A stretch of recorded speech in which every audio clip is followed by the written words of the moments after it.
Hi, welcome to App Transformers More Than Meets the Eye.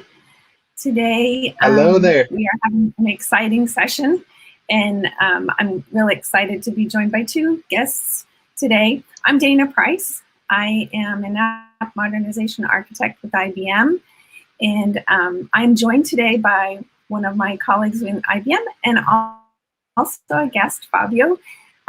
So Fabio, would you like to introduce yourself? Yes. Hi, everybody. I'm really thankful for being here and really excited to be having this conversation with Dana and Mary. My name is Fabio. Family name is very, very difficult to pronounce. Tiriticco, very, very Italian. But I come from Italy, but I live in the Netherlands. I've been there for about 14 years now, so that I guess makes me a little Dutch in some ways. And I'm really, really glad to be here. Excellent. And Mary, would you like to introduce yourself? Sure. So in a nutshell, I'm a developer advocate at IBM and currently with the WebSphere team. And so with Dana on the same team, huge team, and really glad to be there. Super nice people. I was previously about 2.5 years with the marketing side, the ecosystem advocate group. So, so I've been here at IBM for 3 months, so not 3 months yet, 3 years, but the 3 months or so with the WebSphere team. So really happy to be here. I'm also the Chicago Java Users Group president as well. So yeah. Excellent. And it's wonderful that both of you were able to join today. Our session today, so I'll show you about our channel, is retrofitting Java applications with reactive flow pipelines. And I want to point you to our channel. I know Diane likes to share our home, because we have a lot of wonderful resources. We've had now, this is our 17th session, which is exciting. And we have lots around all kinds of subjects related to app modernization, our tools, the mindset and decision-making that goes into play. And I encourage you to take a look at any of those as you are able to. But today's session is related to modernization in that one of the things that we know about modernization is you have a goal, or you have, as we discussed in the whys of modernization, you have something that you want to achieve. And one of the agile benefits of modernizing is that you can break your application into independent parts.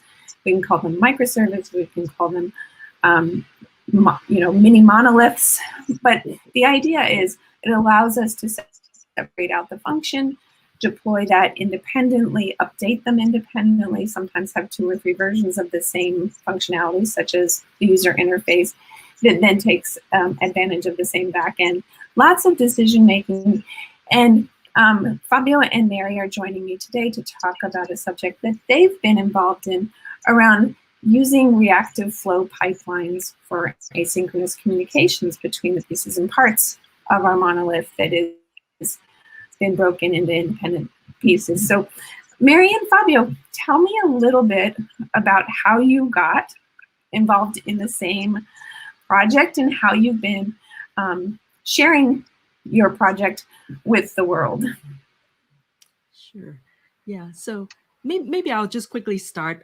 Fabio and I, we met at the CoMotion conference in Rome in 2019. That's where we met. And at the time, nice. I did a presentation on a reactive systems presentation. And Fabio did one also on reactive and specifically on Akka Streams. And then with another co-presenter, more cloud native Kubernetes. So that's where we met, and we hit along really well because I think we're both passionate about this topic on reactive systems. It's very different. It handles things differently. It's kind of certainly a modernization approach to doing software, and we both are finding a lot of kind of a common interest in this area. So we decided to say, hey, let's do a talk together. We can explore. There's a lot of creativity that can happen, and that's how it resulted in this first joint presentation that we have together early this year. So yeah. And Fabio, you can supplement me. I love that. Very different. It handles things differently. It's kind of certainly modernized Yeah, it was really fun. That conference there for me was also quite special because actually I come from Rome, and the conference was in Rome. And I remember, conferences often are not only about tech; it's about meeting and mingling with other people. And I remember that as a speaker group, we were taken out to this neighborhood called Trastevere. I'm sure Dana, you remember that neighborhood. Yes. And wonderful food in and Trastevere. wonderful food. And so what happened is, so we were imagining this group of 20, maybe around 20 speakers walking around the neighborhood at night. It was really pretty, and we had for the occasion there was a tourist guide. And so this tourist guide, she was telling us about, this church was built in this year, and this statue was built in that year, and it's about this person. And I felt, coming from there, I felt it was missing something. And so at some point, oh man, I think she still hates me. I kind of asked her, can I share something about, my life here? Because Trastevere is the neighborhood where I go out with friends at night. And so I think I took the stage for maybe 10 minutes or so, and I started telling anecdotes and things we used to do with my friends and the bars where we go, very different from the artistic and cultural tour that we were doing up to that point. And, and I think there's a couple of episodes I told that Mary still remembers to the day. So I think that was Nice. a nice start. Yeah. Fantastic. And you guys have taken your collaboration on the road, that you have been in several different conferences. I know that last week you guys were in the Kafka conference, and we put that information available for folks to look at, so Diane can add it into our chat for us. Thank you, Diane. And you also have an upcoming conference in October that you're going That's to right. be sharing as well. This overall project that you developed to illustrate how effective these type of pipelines can be used. So it's really exciting. And one of the things around modernization that is intriguing is around how, as you're modernizing your applications, your environments, your operations, there's not only one thing that is the right thing to do, but you have to look at the pieces and parts of your application and pick and choose what works and meets the needs.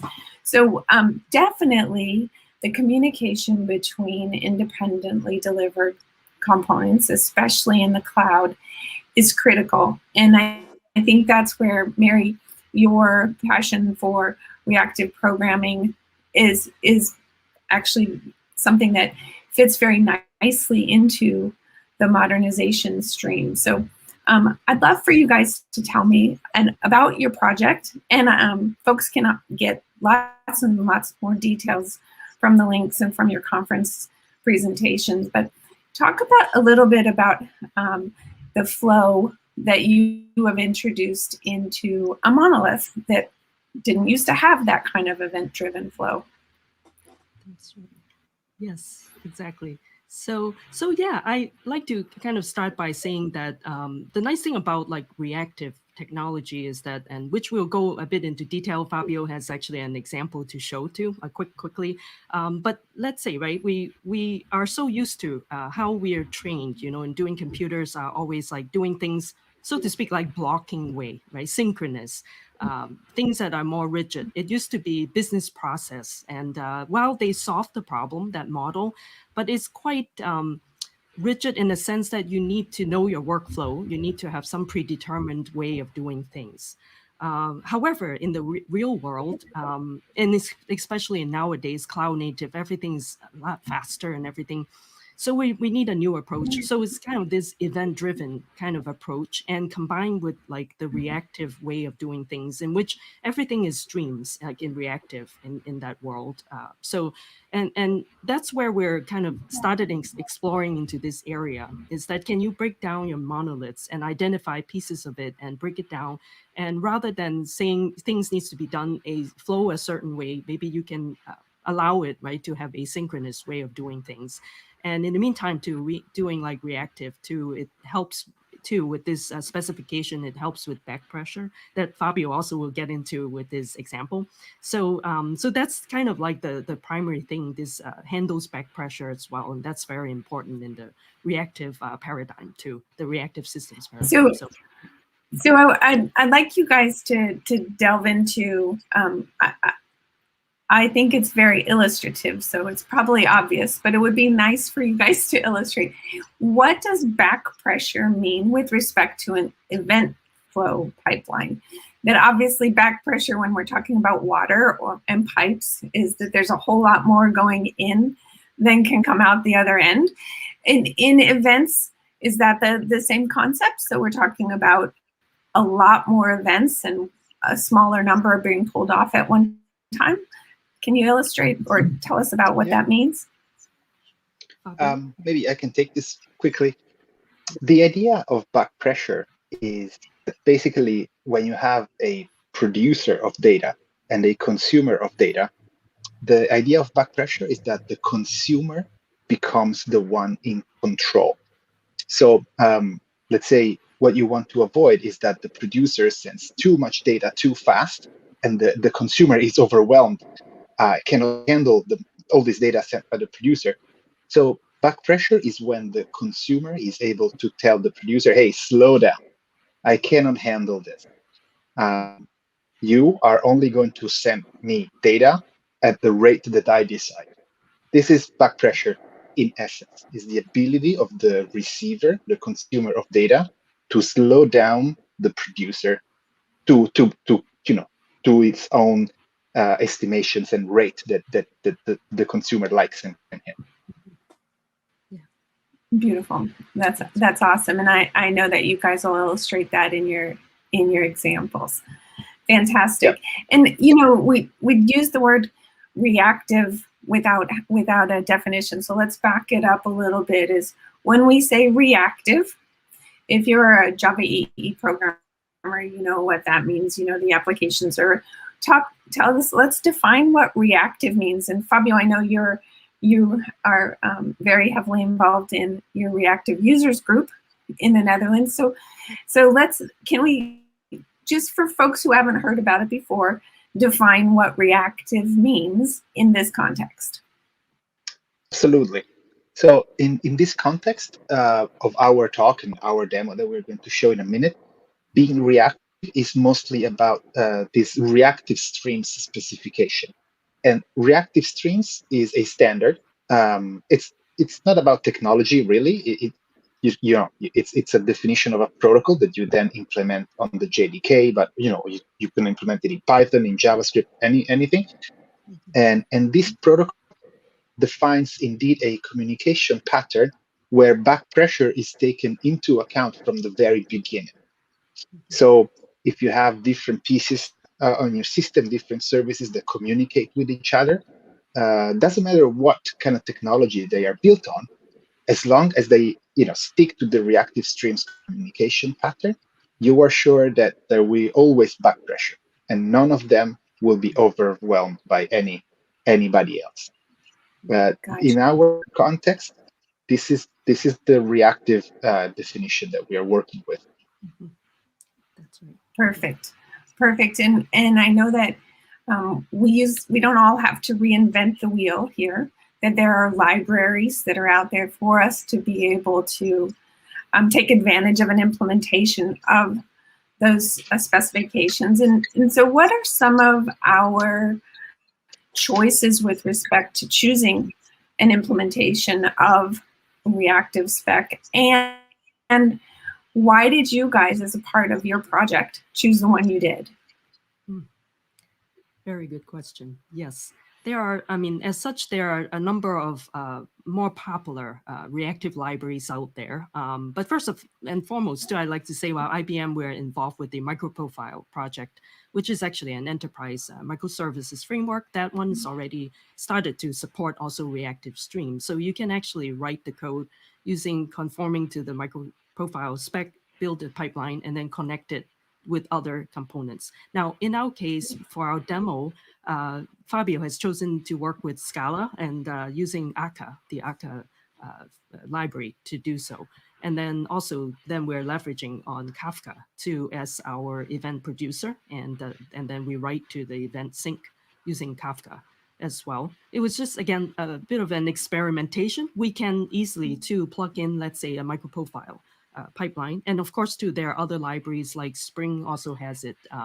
There supports like Reactive Streams, their Flux, Web Flux library, Project Reactor. And there's also Vertex, which is slightly different. They are Eclipse project, and they actually work with their event loop is slightly different too. So all of these are kind of, some of the like a sampling of these libraries. There are a number of these. So maybe Fabio too, you can supplement me as kind of. Yeah, I would say, how about I share my screen and we get the demo. Maybe we talk over it.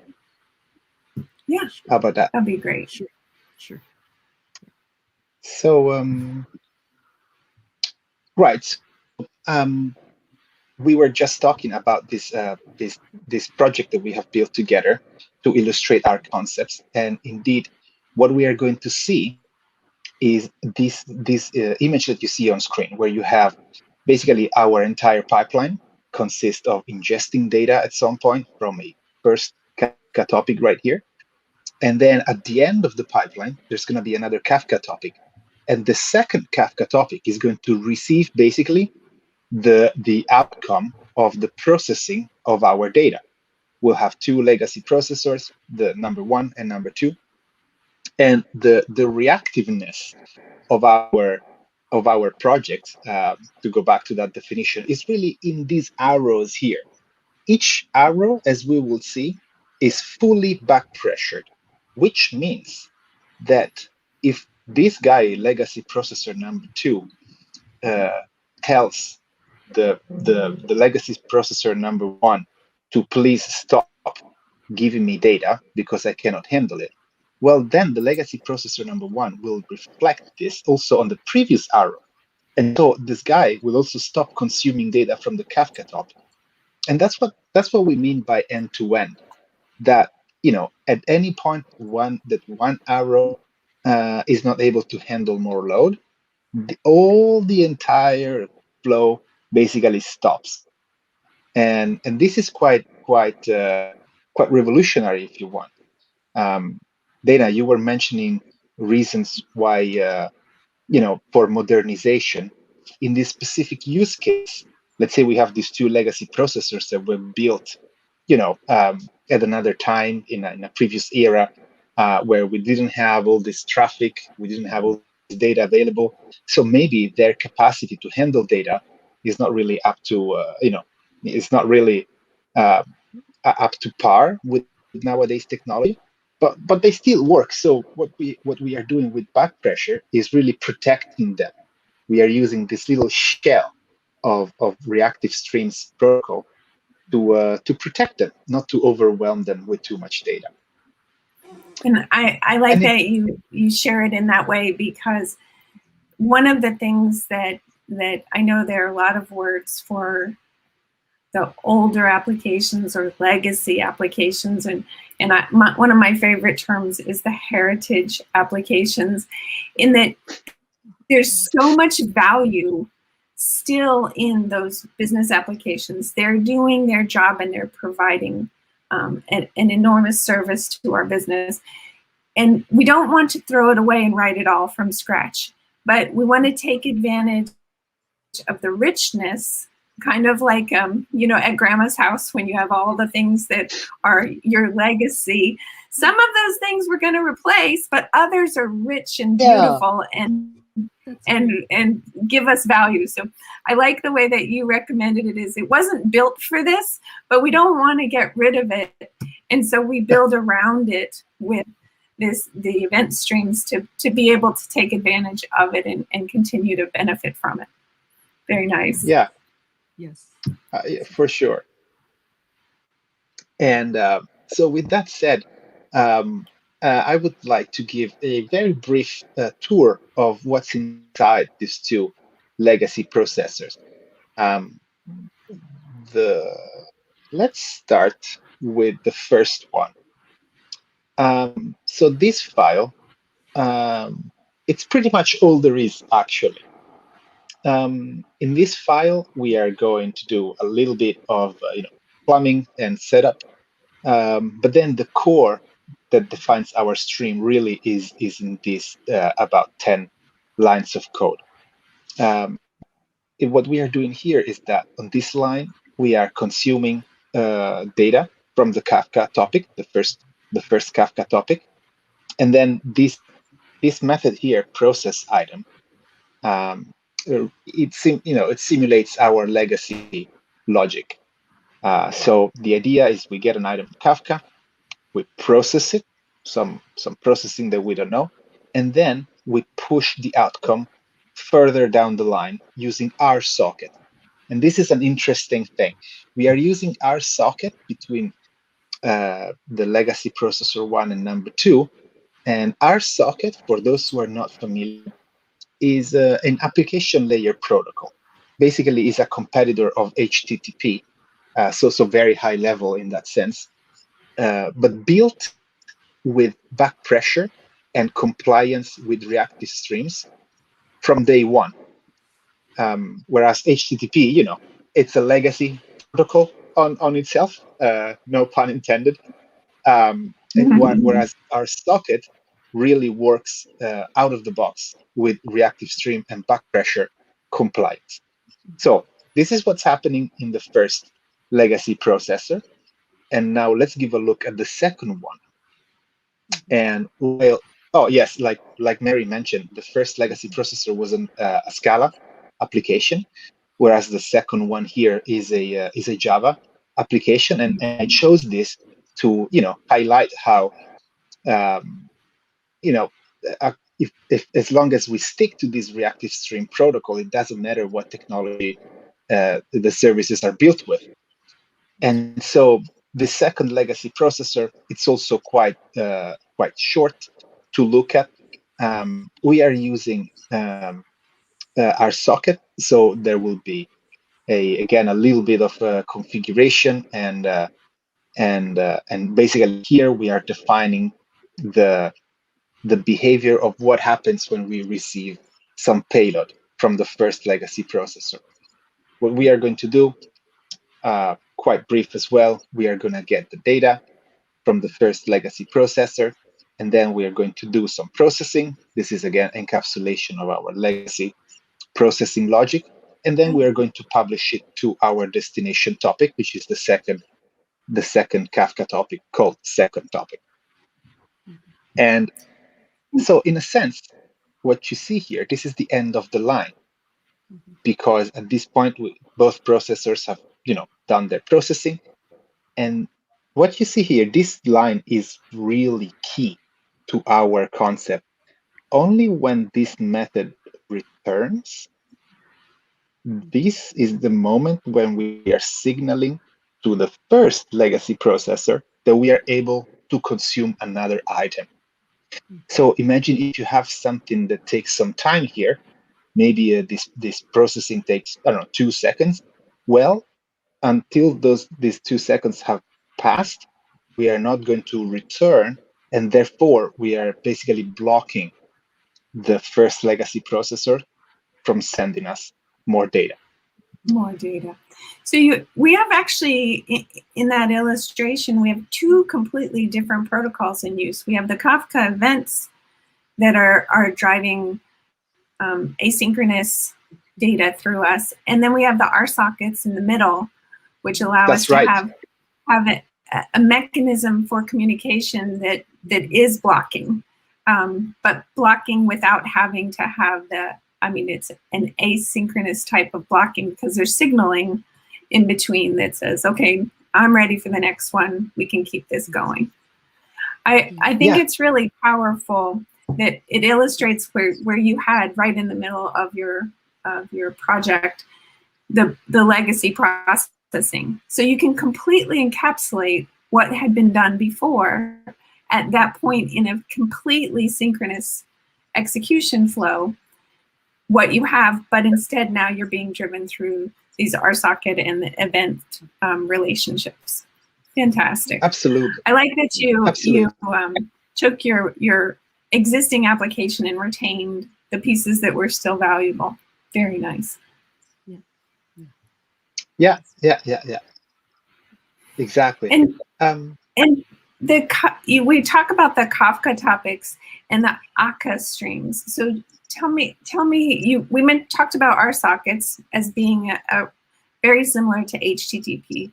So I think that, you know, we have the puts and relationships that are exchanging data over HTTP. Our socket is the choice that you guys made. And tell us about the Akka streams and what are options there. For sure. And where are they in use? For sure. So Akka Streams have been used in our first legacy processor. And the reason why we did that is because Akka Stream has an incredible amount of connectors to external systems. So this one here is a perfect example of a stream that we have built using Akka Streams. And now, as you can see, the entry point of the stream is a Kafka subscription, but we could mix this up. And now I'm just going to, you know, write some non-compiling code, but we could mix it up with another source that comes from, I don't know, from FTP.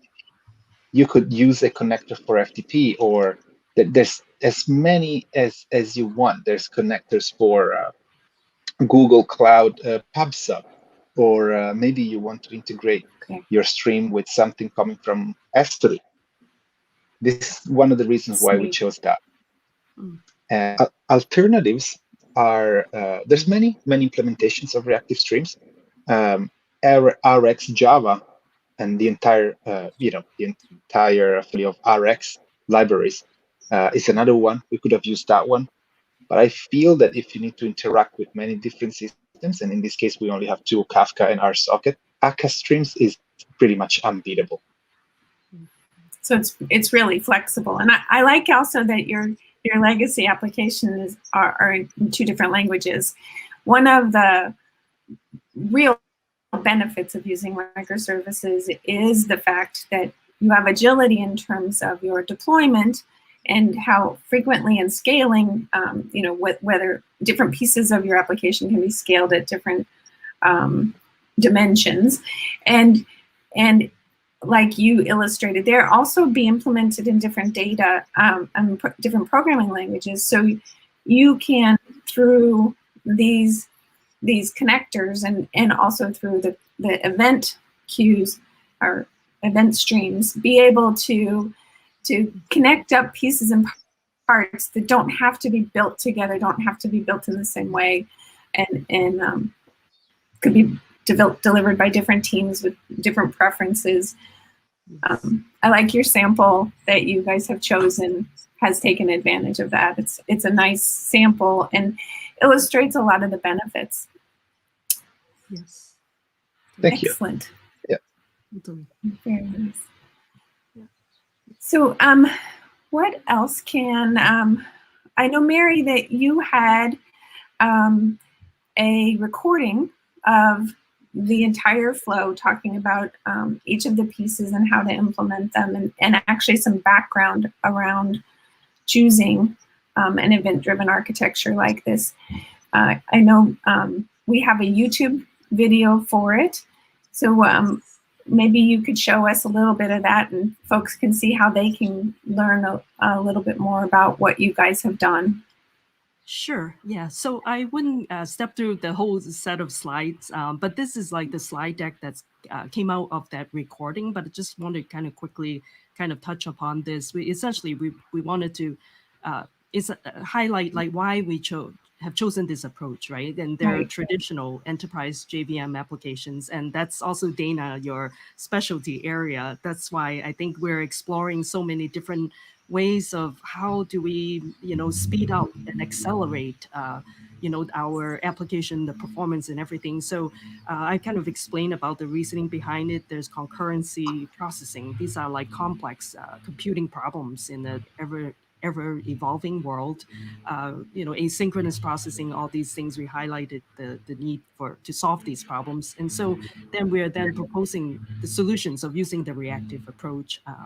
And there are like microservices are involved, DevOps, versus traditional operations, quick release cycles, and concurrency too, without worrying about like the mechanics of dealing with threats in particular, for example.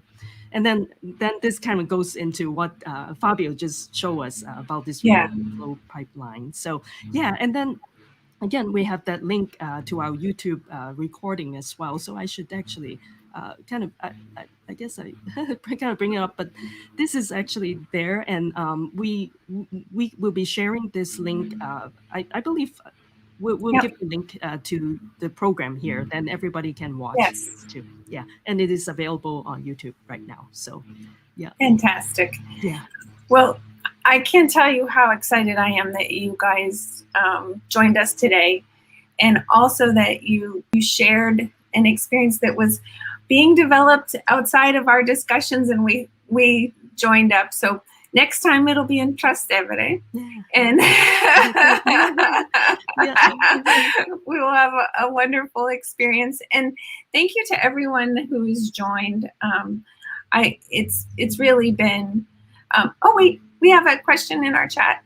So we have a question that is, how much integration can be a part in modernization of code, such as we use applications which are like banking, which use integrations like I've been Data Power App Connect. How can they help in modernization to the cloud? And it's an interesting question because we have integrations like that. We have message queues that I think we probably could spend an entire episode on our choices. I like that you guys shared the choices today, but do you have any thoughts around the integrations aspect and their combination with our event streams? That's right. I think so. Sometimes we have legacy systems that are not very well suited for back pressure. When you create a end-to-end reactive flow pipeline, that means that from A to B and everything in the middle needs to be back pressured. If one of the item is not, you have sort of invalidated the entire pipeline. So yeah, it's another factor to weigh when you decide whether to modernize, encapsulate, or rewrite. Right, and at what point? So that I think that there's a term that we've coined in modernization called macro services, that at some point you decide that even though the functionality could be independent, it doesn't make sense necessarily in an agile delivery to separate them because of their connection, because of their synchronicity, that you end up needing to keep those pieces all together and do a more substantial re-architecture and re-implementation if you're going to go. We also had a question in the chat around learning about Akka Streams and the pipeline flows you guys illustrated. If there are courses or materials or your favorite sites for learning more about those, do either of you have recommendations for folks on that? Yes. Specifically about Akka Streams, I will say that Akka Streams, there is a fantastic course for free on IBM Cognitive class. Yay! It's a beautiful. That's right. That's a good one. Yeah. And this is just coincidental. I haven't been sponsored to say this. But there really is, and it's free, and at the end you get a badge, a virtual badge, and I really recommend that. Yeah, that is a good one. Yes, I have to say, yeah. And then for me, I would like to recommend too. There's actually the Red Hat folks too over Claremont. He's written some really nice books on reactive. Kind of technology, going deep into explaining some of these things too. So I should have prepared myself and get the link over here, but maybe I'll pass on to you, Dana, and you can share with the audiences. I'm aware of some of the materials too on the Red Hat side that have really good reactive. Excellent. Yeah, I believe we can add it into our episode chat history. Yes. then I'll get those links and we'll pass those along. Yeah, that's right. And of course, before I forget, of course, we also IBM developer. We also have a category on reactive systems. On reactive systems. So let me also then kind of point out to you. So yeah. Yeah. Well, thank you guys very much. Thank you for participants who are on our live session. And if you're catching this as a recording, we do appreciate you spending time with us. As always, we like to have suggestions or questions for future content. So please feel free to drop those in our chat, because the idea of modernization, lots and lots of pieces and parts and lots of decisions to be made. So Mary and Fabio, thank you so much for joining today and sharing your project and the background and the choices that you made. It was very insightful and truly a pleasure. Thank you, Dana. Thank you. Yeah, it's All right, we'll been see a you at our blast. next episode. Yeah, Thank you. It's been Thank you. Thank you. Thank you, Bye. everyone. Bye. Bye. Ciao, ciao.